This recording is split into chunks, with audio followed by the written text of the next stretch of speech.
Я приветствую вас, дорогие друзья, уважаемые гости и подписчики моего канала. Всем большое спасибо, что ждете новые выпуски. Денис Неведомский на связи прямо сейчас, адвокат и политик. Денис, приветствую вас. Приветствую, Александр. Добрый день, друзья. Я хочу начать с достаточно, такого своеобразного момента. Значит, Нобелевскую премию Трампу не дали. Эта венесуэлка позвонила Трампу, говорит, я посвящаю ее тебе. Трамп, понятное дело, обиделся, говорит, в общем, даже то, что эта победительница, лауреатка Нобелевской премии позвонила Трампу, все равно говорит о том, что я продолжаю останавливать войны. Белый дом делает официальное заявление, что ничего не остановится. В общем, очень символическая история с этой Нобелевской премией мира. Но меня интересует отдельный аспект, с которого я действительно считаю, что очень важно начать. А что такое? Почему Путин, поддержал Трампа в его инициативах, собственно, по миру и говорит, что заслуживает Трамп Нобелевской премии. Лукашенко еще более прямолинейно поддержал, говорит, вообще просто надо было привязать Трампа к этому миру, чтобы он, в общем-то, с этого трека не ушел куда-нибудь восвояси. Потому что действия Трампа последние, они такие достаточно резкие, чего одни пошлины против Китая стоят. Достаточно серьезный шаг, который там обвалил рынки в Соединенных Штатах Америки и, в общем, подчеркивает его такой достаточно серьезный порыв и какой-то гнев по этому поводу. Почему, и Трамп, понятное дело, перепостил видео с Путиным и поблагодарил Путина, что, собственно, является таким очень серьезным политическим шагом. Он не постил, например, Зеленского какое-то выступление где-нибудь на какой-то площадке и не благодарил. То есть мы видим сразу, что, в общем, база Анкориджа, на которой настаивает Путин, она все-таки присутствует. Как вы видите эту ситуацию и действительно ли поддержка со стороны России, не поддержка со стороны Украины, Трампа, мол, дашь томагавки, тогда мы, украинцы, тебя выдвинем на Нобелевскую премию мира. Как меняет расклад на грядущее продолжение войны?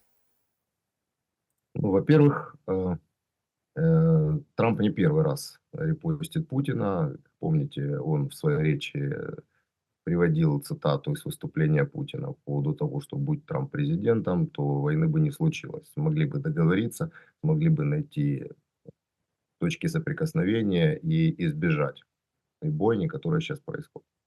Это первое. Второе.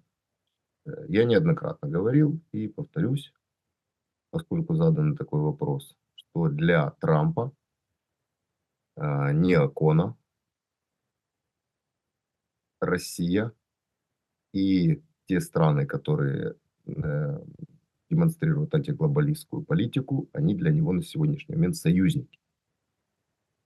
Главный для него враг – это глобалисты, внутренний трек ЛГБТ, демократическая партия и все с ней связано. Точно так же, как и Европа, является на сегодняшний момент не союзниками Трампа. И Трамп прилагает определенные усилия для того, чтобы там поменялись элиты, находящиеся у власти, правящие. И до этого осталось немного. Тогда у него появятся традиционные союзники. На сегодняшний день у него союзники националы, антиглобалисты, в том числе и Россия. Поэтому комплементарные отношения, поэтому встреча в Анкоридже, поэтому такие высказывания. Что до резких движений Трампа. Резкие движения Трампа, не стараясь обидеть Трампа, это движение языком, а не, скажем так, мышцы. И те стопроцентные пошлины, о которых вы упомянули, они с 1 ноября только могут вступить в силу. Они не вступят. Уже неоднократно говорились о 50, о 500, о миллионных процентных пошлинах. Это все способ, скажем, манипуляции, давления на рынки, не на лидеров этих стран. Соберут свои гешефты и обратно восвояси установят паритетные отношения с тем же Китаем. Невыгодно сейчас Трампу, несмотря на... Китай это что? Китай зеркально отреагировал на ограничения, которые были введены Америкой. И ровно то же, что Америка в отношении Китая, точно так же и Китай в отношении Америки. Якобы это возбудило Трампа, и он вот все психанул. Нет, Трамп экономист, бизнесмен, и он, несмотря на его меняющуюся риторику, он достаточно последовательный в своих действиях. Поэтому, безусловно, если не произойдет что-то экстраординарного, эти пошлины также не вступят в силу. Что до Нобелевской премии мира. Вот эти все Нобелевские премии мира, вот эти институты, которые были созданы при ООН, и особенно в последнее время, они все стали тот же Международный уголовный суд, Европейский суд по правам человека. Это все структуры, которые стали подконтрольны глобалистам и ими управляемы до сих пор.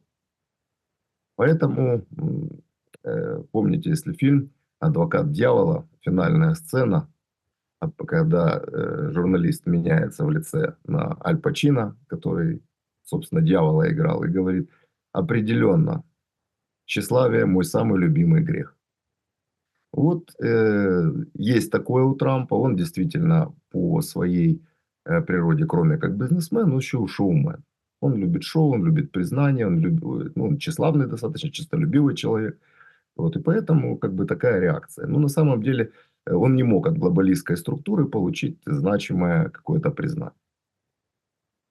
Поэтому ну, совершенно неудивительно. И котировки были, что у него около 3% или 6% возможности получить Нобелевскую премию.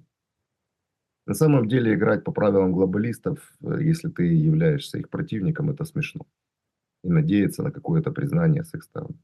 От их прессы, вот он с ними там нервничает, там воюет. Но это признание. Это признание, когда ты для них являешься, скажем так, сосредоточием зла, это значит то, что они чувствуют тебе сильного противника. Я думаю, в принципе, Трамп это понимает. Ну, ничто человеческое ему тоже не чуждо. Хотелось признания. Хотя на самом деле он действительно, скажем так, может быть, не положил конец войнам, но активной части во многих конфликтах он препятствовал. Она остановилась, и как бы ракеты перестали летать, люди перестали умирать. То есть самый пока не поддавшийся ему трек является война Украины с Россией. А, Понимаете, все же как бы ничего, но Украине худо. Обстрелы жуткие, и проблема в энергетике колоссальная. Зеленский вместо того, чтобы, ну, собственно, каким-то образом избежать этого, наоборот, кажется, загоняет страну туда, глубже в этот кризис. Это ему выгодно? Ну, и вот тактика не меняется, сама стратегия нет. Стратегия имеет хотя бы среднесрочную перспективу. А его вся тактика – это день простоять, ночь продержаться. Как можно более грозно со сцены выступить.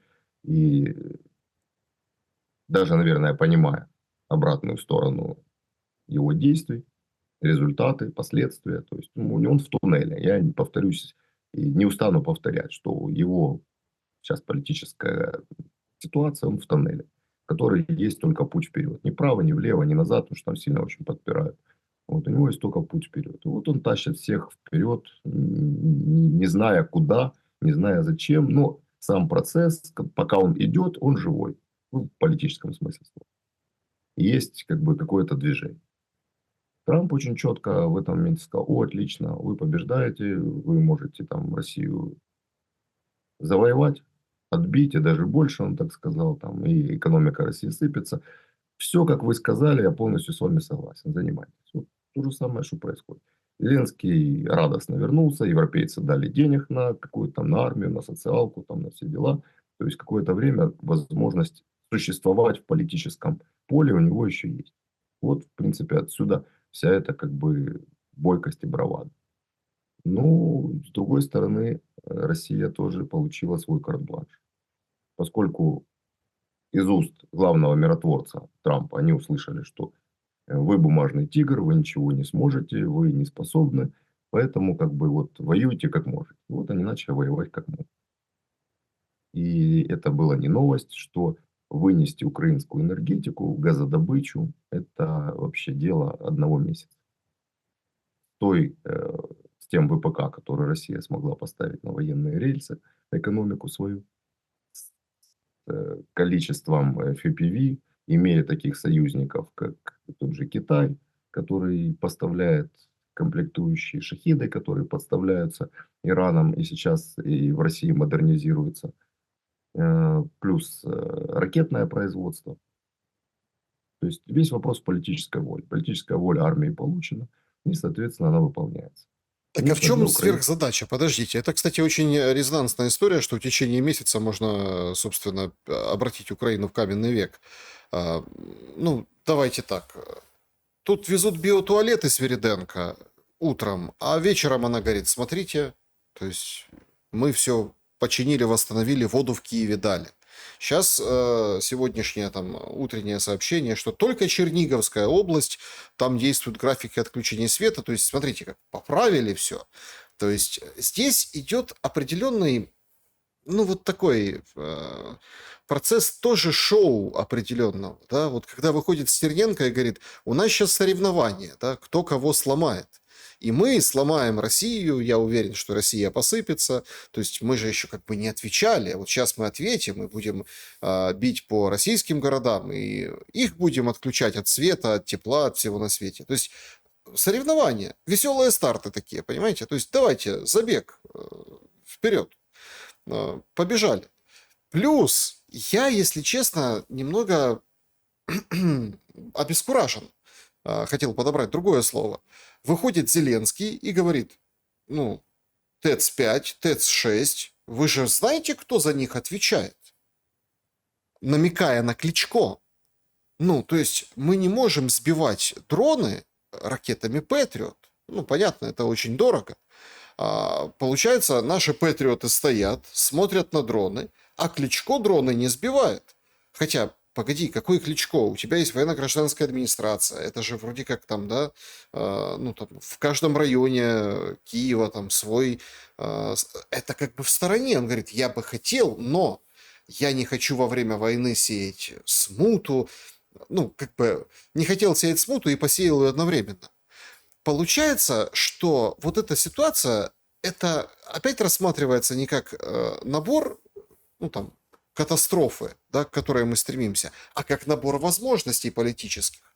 Вот это непонятно. Вот это поведение вызывает, ну, скажем так, какую-то определенную странную реакцию.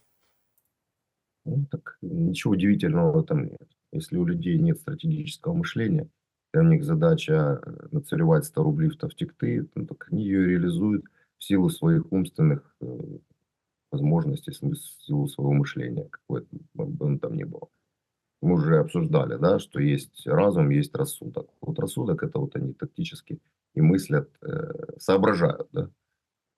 Помните, как там убить дракона? Был у меня один умник, говорит, думал, думал, потом поумнел, стал соображать.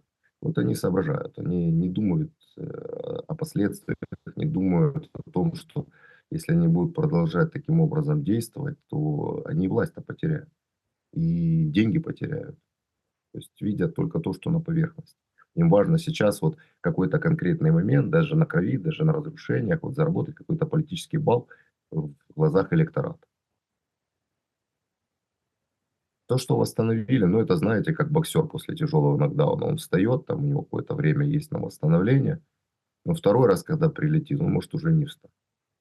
Ну, некоторые встают несколько раз, но все равно, в конце концов, крайне редкий случай, когда доживают до финала. А удар был такой, скажем, очень плотный. Поэтому то, что они там восстановили, это, конечно, очень хорошо, но это не решает проблему. Самое главное, мы увидели, что решения этой проблемы нет.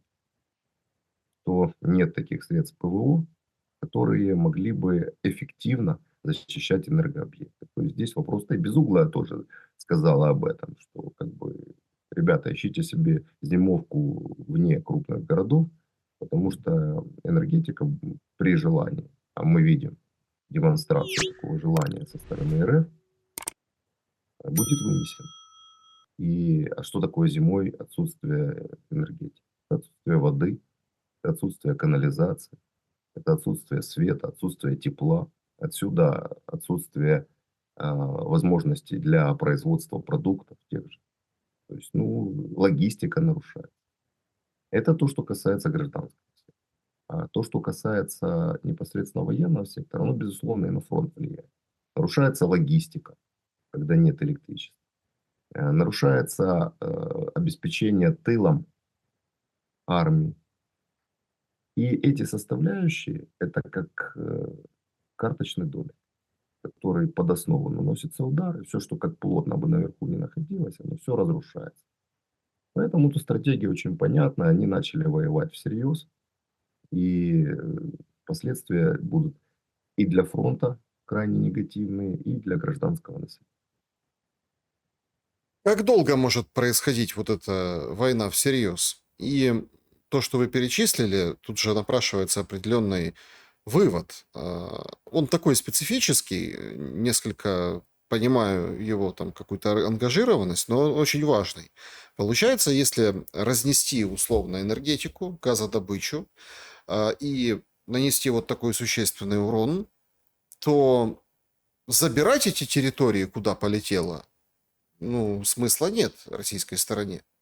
Тут же очень такая интересная штука. На этой неделе, ну, все, да, вот, как бы под впечатлением в начале недели были вот интервью Арестовича.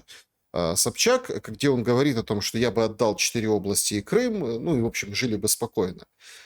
Понятно, уже это все как бы перетерли, и с разных сторон даже так понравилось мне, люди говорят, я интервью, значит, не смотрел, но вот есть у меня набор этих как бы фраз, и давайте проанализируем. То есть даже до этого дошла там украинская там, благосфера, ну, что и лишний раз подчеркивает, скажем так, уникальность этой аналитики. Но по сути, получается, что вынося вот эти объекты, ну вот, например, был удар по Днепрогэс, да? Прилетело, повредило полотно, там немножко огородили, в общем, движение опустили, запустили заново. Но предположим, что этот удар там только пристрелка, да, и, в общем, объект будет в аварийном состоянии, и сам физический объект, ну и технологический объект. Получается, что россиянам вот эти территории становятся неинтересны, и вот эта война всерьез имеет под собой другую штуку, да, то есть истощить, переживать и выплюнуть, но уж никак не захватывать, не оккупировать, не присоединять. Да, но нет. Мгм. Как известный персонаж с двумя зайцами. А, Во время открытых и активных боевых действий вынесение в калитку инфраструктуры выполняет задачи стратегического преимущества в войне. То есть обратите внимание, что первый самый мощный удар был нанесен по Западной Украине, который явно Россия не планировала и никогда не высказывала желания оккупировать. Повторные удары пошли уже по энергетике, в основном даже не по энергетике, а по газодобыче в восточных, северных областях. У России стоит задача сейчас нарушить логистику, нарушить энергообеспечение, которое базируется на Западной Украине, и газодобыча, которая рассредоточена в восточной и северных областях Украины, ее тоже нарушить для того, чтобы создать критические проблемы для финансирования армии и для обеспечения ее боеспособностью. Для того, чтобы наложить непомерные обязательства на европейских партнеров, которые обязались Украину содержать. После первого же удара Зеленский обратился к западным партнерам и нарисовал им еще более круглую сумму, 60 миллиардов, которые нужны для того, чтобы перезимовать, для того, чтобы докупить газ, потому что, собственно, газодобыча резко захромала, и для того, чтобы как бы ремонтировать те энергообъекты, которые были атакованы.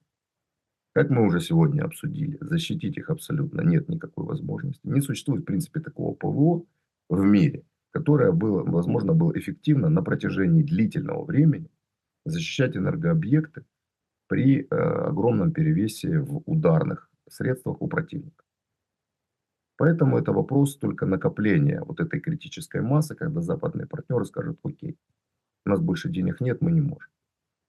А учитывая ту политическую ситуацию, которая в странах ЕС, главных, скажем так, интересантов этого конфликта, внутренняя политическая ситуация происходит, им тоже недолго осталось. Макрон уже по второму кругу пошел премьеров назначать, то есть это уже даже какой-то мем стал.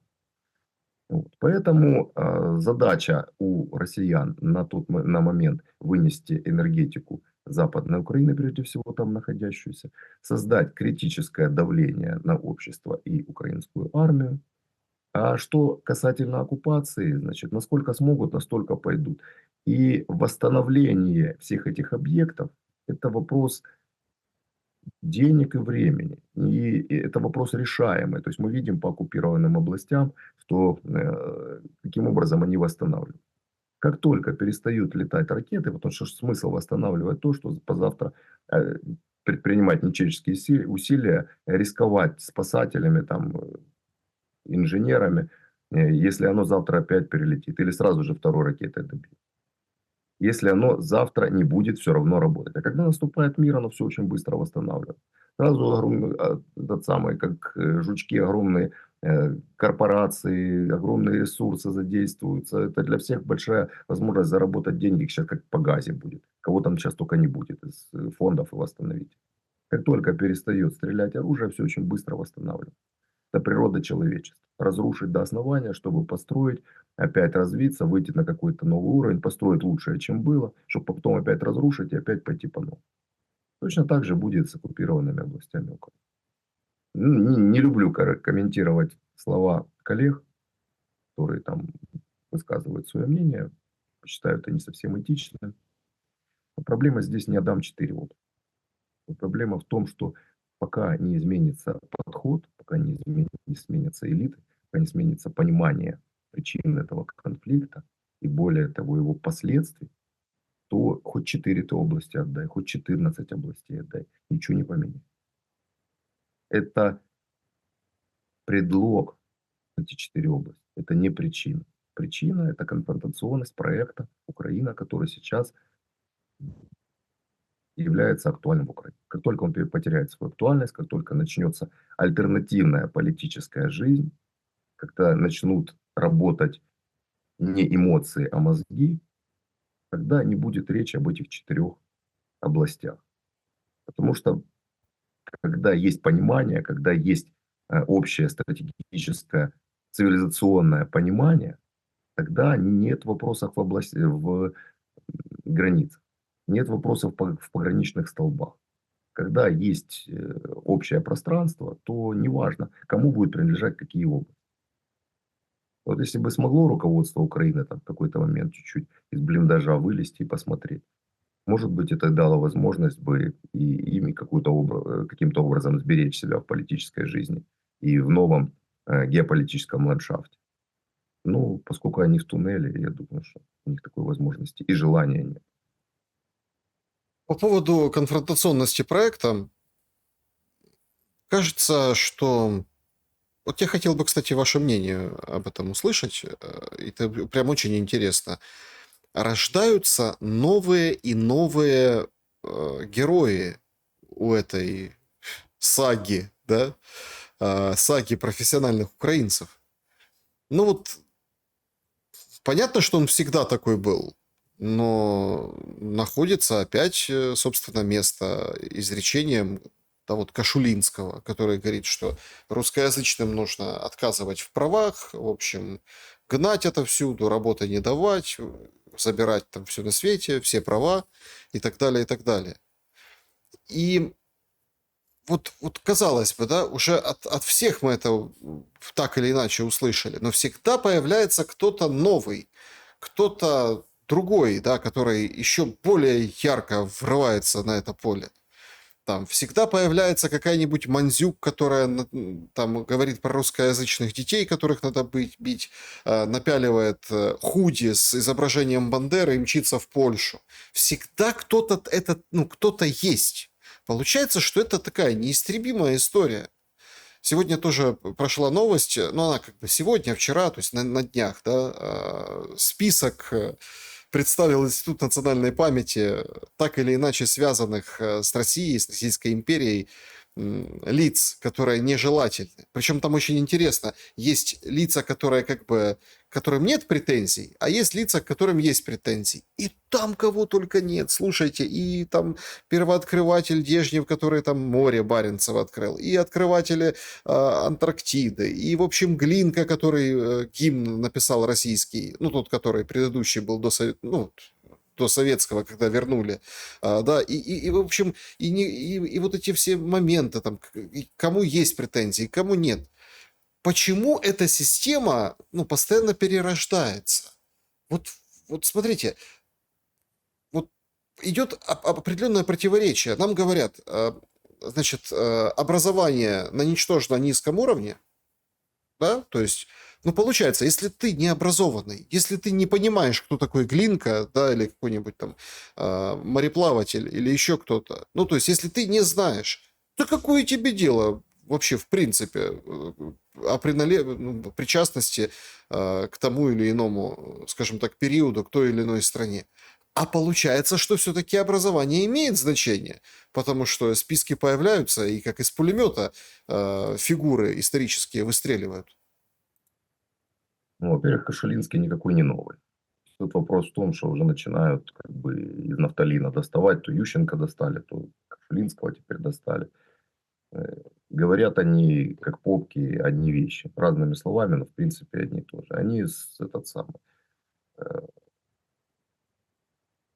глашатай украинского конфронтационного забитого проекта, крайне ограниченного, а, отринувшего от своих ног все великое, к чему Украина была причастна, всех лидеров, которые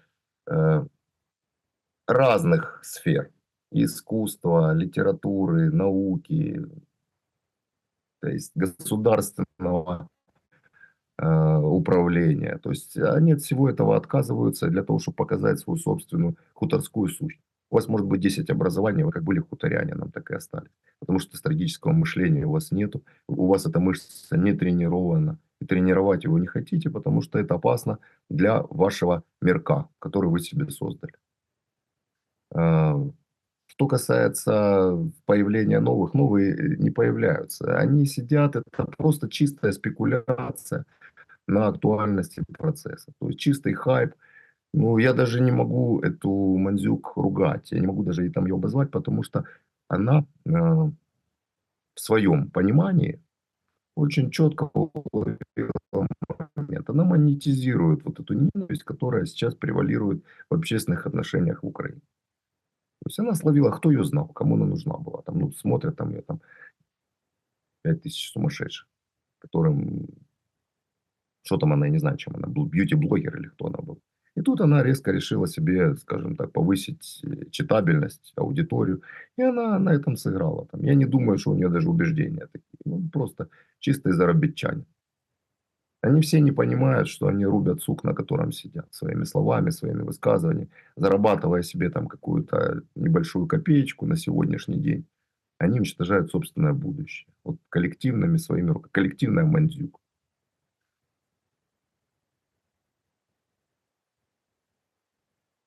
Не знаю, что по этой теме можно еще добавить. Ничего не меняется, поскольку пока этот проект является актуальным, поскольку он имеет какую-то востребованность. Люди на этом зарабатывают. Кто политические баллы, кто монетизирует свою собственную личность там в социальных сетях.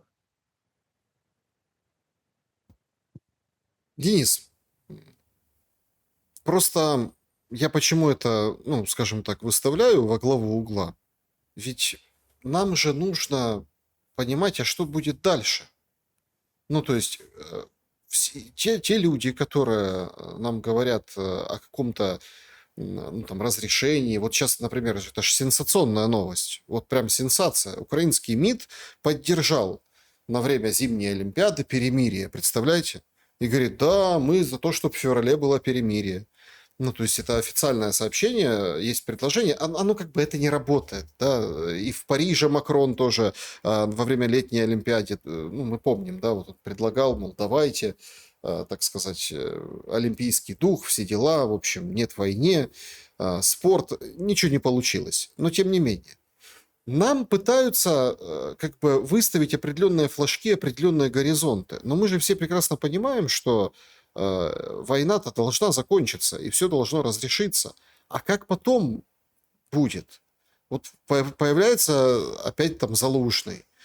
Скандальная история с его там штабом, который пойдет он в Верховную Раду, не пойдет, выходит, говорит там, вот, все, это все, скажем так, инсинуации, этого всего нет. Политика будущего, да, вот ради чего идет война? Чтобы после войны проводить некую другую политику. А у нас политика сводится к тому, что каждый дома должен иметь ружье и уметь из ружья стрелять по FPV-дронам, потому что дронов будет больше, и, собственно, вот как запасайтесь банками с огурцами и запасайтесь вот этими ружьями, которые надо стрелять. То есть абсолютно другой горизонт. Есть ли шанс вообще у украинской политики? Потому что кажется, что, как это, не будет Украины, не будет и политики. Будет какая-то другая политика. Даже если будет Украина, то будет политика, условно, британская, европейская, американская. Начнем с олимпийского перемирия. Для этого должно быть понимание со всех сторон конфликта. Россия еще в Анкоридже сказала о том, что все, перемирия не будет. Уже и Трамп согласился, что, ребят, либо глобально заканчиваем и выстраиваем новую систему международной безопасности с новыми институтами, то есть определяем стратегию и поэтому идем уже тактикой. Просто перемирие нам не интересно, мы не будем этого делать, то есть это уже пройденный этап. Это олимпийское перемирие, так, очередной вброс о том, что мы за мир, а Россия против. Хотя тема уже изжеванная, и кто более-менее там еще при памяти понимают, что разговоры о перемирии уже закончены. Они неинтересны, поскольку нет общей стратегии. Перемирие может быть как входить в набор тактик для реализации общей стратегии, когда будет глобальное понимание. Поскольку глобального понимания еще между воюющими сторонами не существует, перемирия тоже не будет, поэтому тему олимпийского перемирия можно закрыть. На данном этапе, повторюсь, пока нет глобального понимания, глобальной стратегии прекращения войны в Украине. Что касается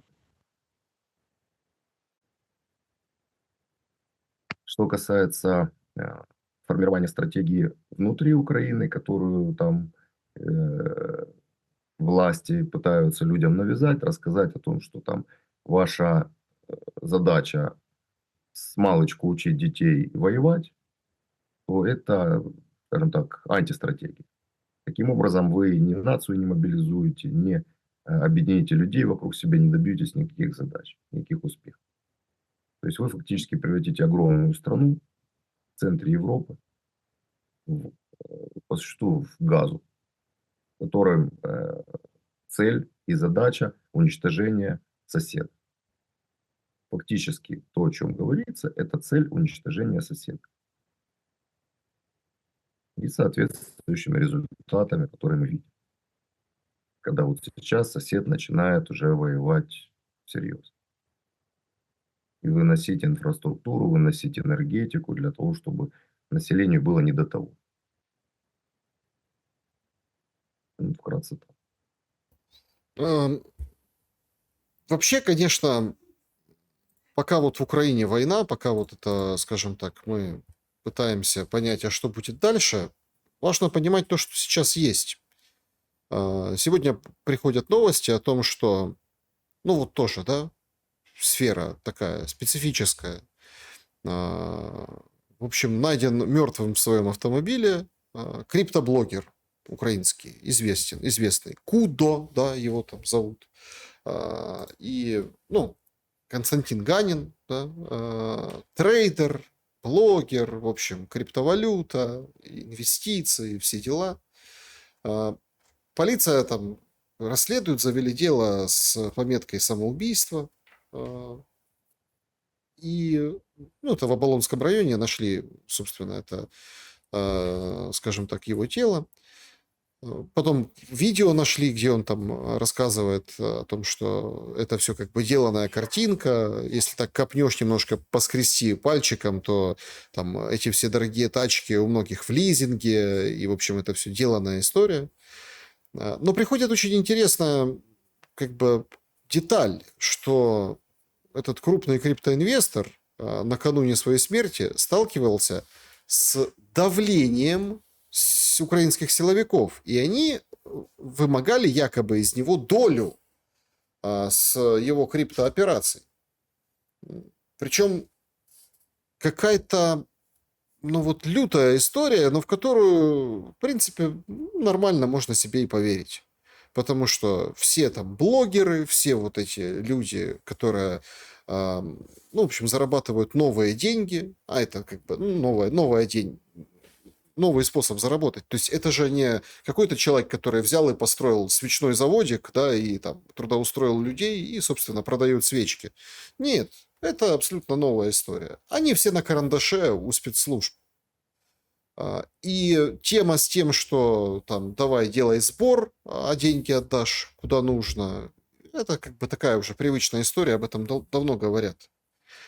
Насколько Украина вообще превращается в эту страну спецслужб? Помните, мы все говорили о том, что Россия, там все под колпаком ФСБ, Путин ФСБшник и так далее, а сами потихонечку становимся еще хуже. Потихонечку и не становимся, а уже стали. И скажу, что те, особенно новые правоохранительные органы, установили такой диктат, такую невозможность ведения людьми бизнеса легального, на самом деле, подрезание связок на коленях государств. То есть это фактически реальная антигосударственная деятельность. То есть любой бизнес, который пытается развиваться, пытается зарабатывать, платить налоги, он тут же начинает преследоваться. Причем преследоваться так жестко, не дает возможности дальнейшего развития. То есть долю такую, что человек уже не может и управлять. Либо арестовывают имущество, э, блокируют счета. То есть, ну, в воюющей стране и власть как бы к этим вопросам относится, ну, мягко говоря, ну, если не лояльно, то пытается не замечать, а за счет чего-то это будут точки роста. Если вы собираетесь воевать в долгу, и у вас единственный, кто зарабатывает, это те, кто имеют погоны и корочку. Но это же расходная часть, это же не доходная часть, всю доходную часть вы уничтожаете. Америка уже не будет спонсором. Сколько осталось, сколько еще сил и, скажем, желания будет у европейцев финансировать эту историю. Большой вопрос, учитывая грядущую смену элит. Он Бабиш яркий пример. Некроны из чешского бюджета. И таких Бабишей будет становиться больше и больше. То есть это уничтожение государства внутри себя. Это очень печальная история, потому что какой бы ты крепкий не был, какой бы ты ни был внешне спортивный, сосредоточенный, умелый, если внутри тебя разъедает червь, то в конце концов тебе придет конец. А эти процессы, которые сейчас происходят, они ну, глобальные. Это не случайные какие-то происшествия. Это уже внутренняя стратегия такая. То есть в спецслужбам можно все. Это может прикрываться какими-то там благими намерениями, там, контролировать хозяйственную деятельность, контролировать там общественную деятельность там, в рамках законодательства. На самом деле это все превращается в банальное вымогательство и рейдерство. И сделать ты ничего не можешь. Суды тоже запуганы. Все контролирующие органы придерживаются одной стратегии. Кто-то больше, кто-то меньше, но стратегия одна.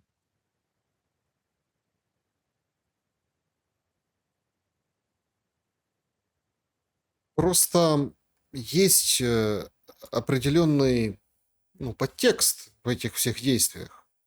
Вместе с вот этими пылесосами, которыми являются украинские спецслужбы, есть абсолютно, например, там прям национальная компания. Ну, вот этих моделей OnlyFans, да, вот это прям национальная компания. То есть надо всех, скажем так, к ногтю, пускай все платят налоги. Но есть абсолютно такие, ну вот как с вот этим убийством. Ну, это убийство, выстрел в голову в своем Порше в Оболоне, на Оболоне, понимаете? То есть и, ой, там самоубийство, да, там, ну, видимо, разочаровался, там же черная пятница на рынках, наверное, после слов Трампа о пошлинах в Китае, может, и как бы сам себя и убил. Мы заходим в очень опасную штуку. Получается, в этой стране нужно быть или ментом, или ТЦКшником, или прокурорским, или каким-то приближенным, чтобы добиться успеха. И многие выбирают эту тропу, эту дорогу и, в общем-то, по ней идут. А, Вы человек, который знаете вот эту систему изнутри, я имею в виду судебную, то есть, ну, там, силовики, да, органы. А, Как избежать, скажем так, тотального, ну, именем войны, тотальной мутации, да, процесса преобразования вот в этот диктат и диктатуру? Есть ли какие-то вообще шансы у условного гражданского общества, просто у людей, у народа страны, на то, чтобы на это повлиять? Ведь как паковали, так и пакуют, как тянут деньги, так и тянут там вот эти ментовские ТЦКшные. Вот мне там зрительница пишет, это тоже ведь какой-то такой, ну, вот 10 октября 25 года рано утром 50 полицейских приезжает в село Шестаково Харьковской области и конкретно пакуют всех работников фирмы «Агромол». Берут и все. 3 тракториста остались, потому что у них была оформлена бронь, и они вот... А потом прошлись по селу, еще там бусифицировали народ. То есть конкретно что делать там хозяину фирмы, да, аграрной? Надо идти договариваться. И так это работает, собственно, во всех сферах. А Каким образом вот на это можно повлиять сейчас? Как вы думаете? Ну, знаете же, есть такое понятие американская мечта. То есть это условно человек, который из низов добивается, как Рокфеллер, да, он на самом деле там из низов пробился и создал себя сам, создал империю, стал первым миллионером. Вот такое понятие есть и украинская мечта. То есть в сегодняшней украинской мечте ты должен быть чиновником, депутатом, либо у тебя должны быть большие погоны, либо ты должен идти по пути Стерненко. Вот Стерненко – это на сегодня украинская мечта. Когда ты, скажем так, асоциальная личность изначально, двоечник, хулиган, который занимается незаконной деятельностью, связывается с такой мерзостью, как наркотики, в конце концов убивает человека, и потом сейчас ездит на охраняемая персона, на бронированных там суперкарах, которые охраняются, которые имеют доступы, которого принимают в европейских столицах, а раньше из-за океана. То есть ты становишься таким вот квинтэссенцией украинской мечты общественной. Вот есть государство, те, кто чиновники, а есть вот э, общественный э, лидер, который вот создан этим обществом суррогатным, и ты вот добился всего. Вот то, что мы имеем в сегодняшнем украинском государстве. Способно такое государство на сублимацию? Способно ли оно очиститься? Способно ли оно побороть? Нет. Потому что это его основа.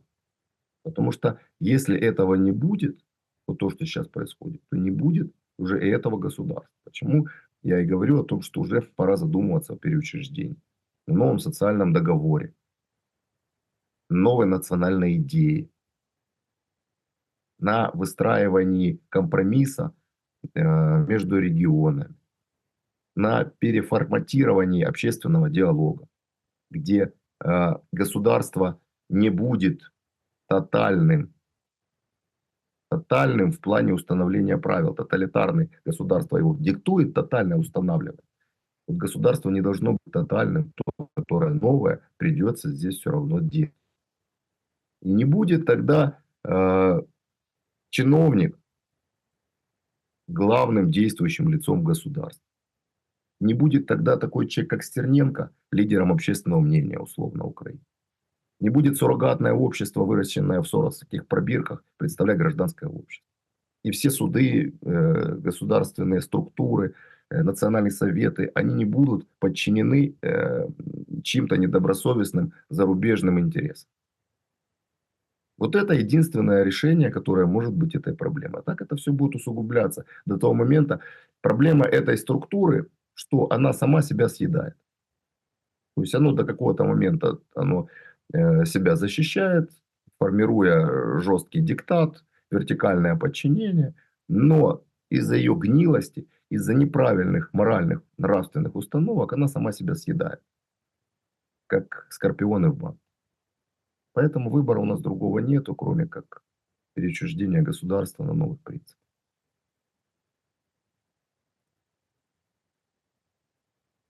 В завершении нашей беседы я бы хотел, ну, каким-то образом, чтобы... Вот понимаете, вот сейчас какая вот такая тема, да, тренд какой. Надо украинцев поддержать, да, то есть... И все поддерживают, как умеют. Говорят, что вот, украинцы, заряжайте пауэрбанки, украинцы, там, давайте каким-то образом, в общем, ну, готовьтесь, нормально воспринимайте и готовьтесь. Это цитата Зеленского. Надо нормально принимать и готовиться. Все. То есть там особенно вот поразила меня тоже такая специфическая нарезка общественного мнения по поводу, а готовы ли харьковчане к блэкаутам? И там вот все готовы. У кого зарядная станция есть, да, там прям по улицам. Почему Харьков важен? Сейчас, конечно, вот по Одессе очень серьезно прилетело, по там, другим городам. Но Харьков там вообще это прифронтовой город, да? Город, который стал тупиком, по большому счету. Потому что вся мощь Харькова, она вот именно исключительно экономическая и другая, она заключалась в том, что это пограничный большой населенный пункт, город, который там товары, услуги, в общем, Россия большая, Харьков это как бы первый такой, который встречает там, ну, в общем, транспортные коридоры и так далее. А сейчас это тупик. И все прекрасно понимают, да, что ну, какие бы ни были процессы в дальнейшем, да, то железный занавес между Россией и Украиной, если она пройдет там за условный... Причем, если там перейдет условно Харьков под контроль Российской Федерации, да, то это тоже будет тупик, ну, своеобразный. Хотя там немножко по-другому изменится вся, скажем так, ну, жизнь.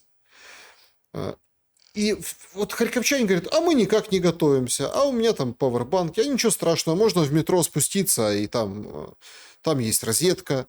Ну, как бы, и нам демонстрируют абсолютное принятие даже такими людьми, как харьковчане, которые там, да, вот каждый день смотрят в лицо опасности, да, что ничего страшного, ну ничего, отключат свет, все будет хорошо.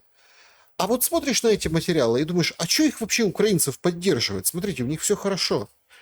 Ну, там, я имею в виду, другим странам, лидерам мнений.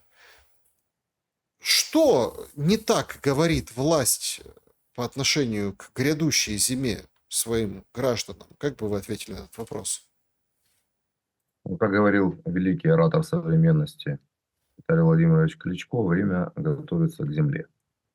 Вот фактически они это украинцам и предлагают. То есть украинцев не надо поддерживать, им надо создать условия, как и любому другому народу. Людям нужны прежде всего три вещи. Это безопасность, это возможность развития и базовые права и свободы.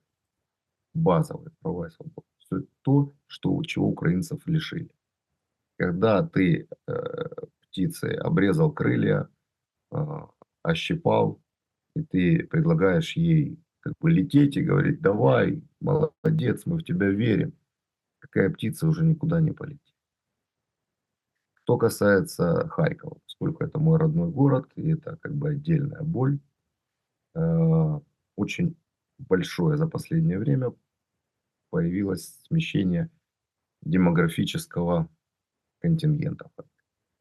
Очень много харьковчан покинули город, очень много нехарьковчан заехали.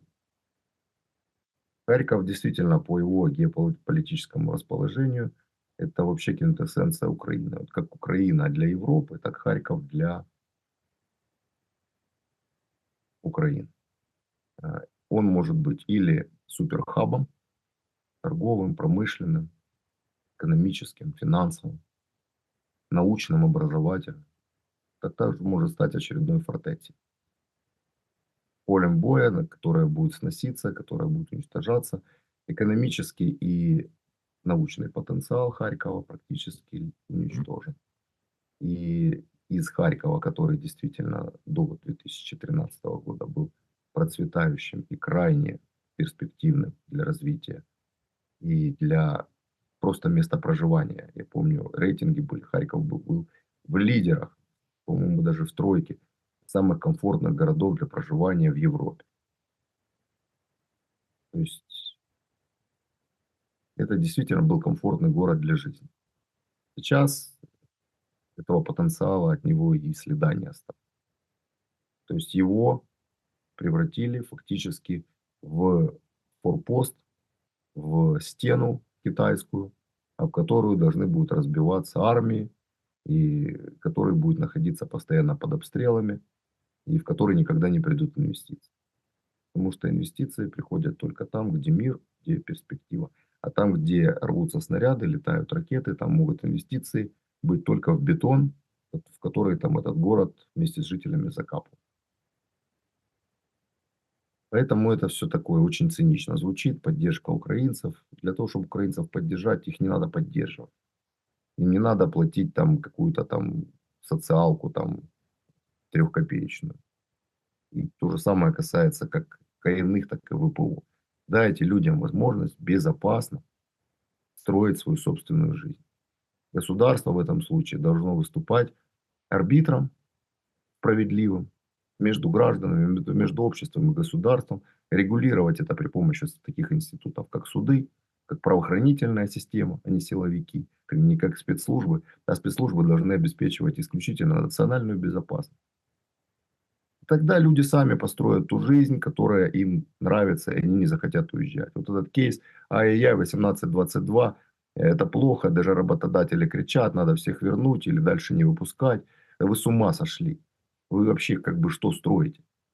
Вместо того, чтобы дать людям возможности выбора и возможности, чтобы у них было желание здесь остаться и что-то построить, вы пытаетесь построить общество рабов, которым даже запрещено выезжать. Даже тем детям, которые не подлежат мобилизации. И вы им запрещаете выезжать, потому что вот вы так хотите, вам так удобно. Да елки-палки. Человеческий капитал это же не ресурс, это не расходный материал. Человеческий капитал это инвестиции. Человеческий капитал это точки развития. Это то, во что вкладываются в 21 веке такие гиганты, как тот же Китай. А вы что из людей сделали? И какую страну вы здесь собираетесь строить? И вы удивляетесь, что силовики забирают бизнесы и являются главными людьми в этой стране. Вот вы построили полицейское государство, которое вы кричали Януковичу не полицейскому государству. Вот вы построили идеальное полицейское государство, которое Януковичу и не снилось, и не мечтал. Денис Неведомский был моим собеседником сегодня. Я благодарен вам за время и мысли. Спасибо, Александр. Всего доброго, друзья.